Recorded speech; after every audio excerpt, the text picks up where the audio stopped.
Today's question is, on which day is the International Day of Democracy celebrated every year around the world?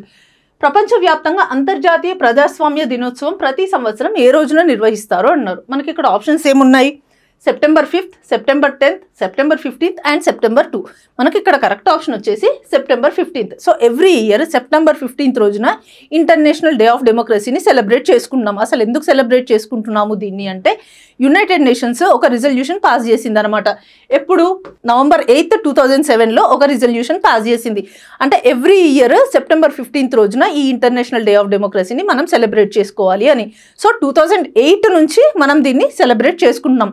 అసలు ఎందుకు ఈ international day of డెమోక్రసీని మనం celebrate చేసుకున్నాము అంటే, to protect our human rights. So human రైట్స్ని protect చేస్తూ, citizen పార్టిసిపేషన్ని promote చేస్తూ, జెండర్ ఈక్వాలిటీని అచీవ్ చేయడమే దీని ముఖ్య ఉద్దేశం. సో ఈ 3 థింగ్స్ని అచీవ్ చేయడం కోసమే మనం దీన్ని సెలబ్రేట్ చేసుకుంటున్నాం ఎవ్రీ ఇయర్. మనకు జనరల్గా తెలిసిందే డెమోక్రసీ. డెమోక్రసీ అనే వర్డ్ మనం గ్రీక్ వర్డ్ నుంచి తీసుకున్నాము. డెమోస్ అంటే ఏంటి? పీపుల్. క్రాటోస్ అంటే రూల్, అంటే పీపుల్స్ రూల్ అని దీని అర్థం. అంటే the people has the right to vote, they have the right to express there opinions and at the same time they have the right to engage in the public decisions. So అట్లా people participation, citizen పార్టిసిపేషన్ని promote చేయడమే main. So ఈ year దీని theme వచ్చేసి ఏంటి అంటే 2025 achieving gender equality action by action. So ఇది 2025లో theme అనమాట.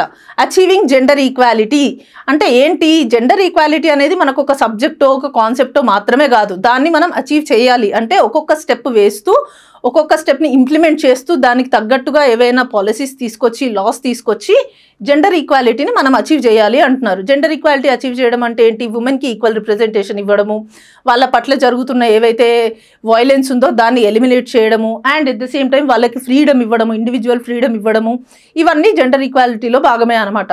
సో ఇట్లా జెండర్ ఈక్వాలిటీని అచీవ్ చేస్తూ మనం ముందుకెళ్ళాలి. ఎట్లా మనం వాళ్ళని గవర్నెన్స్లో ఒక భాగంగా తీసుకురావాలి అనేది ఈ ఇయర్ దీని మెయిన్ ముఖ్య ఉద్దేశం.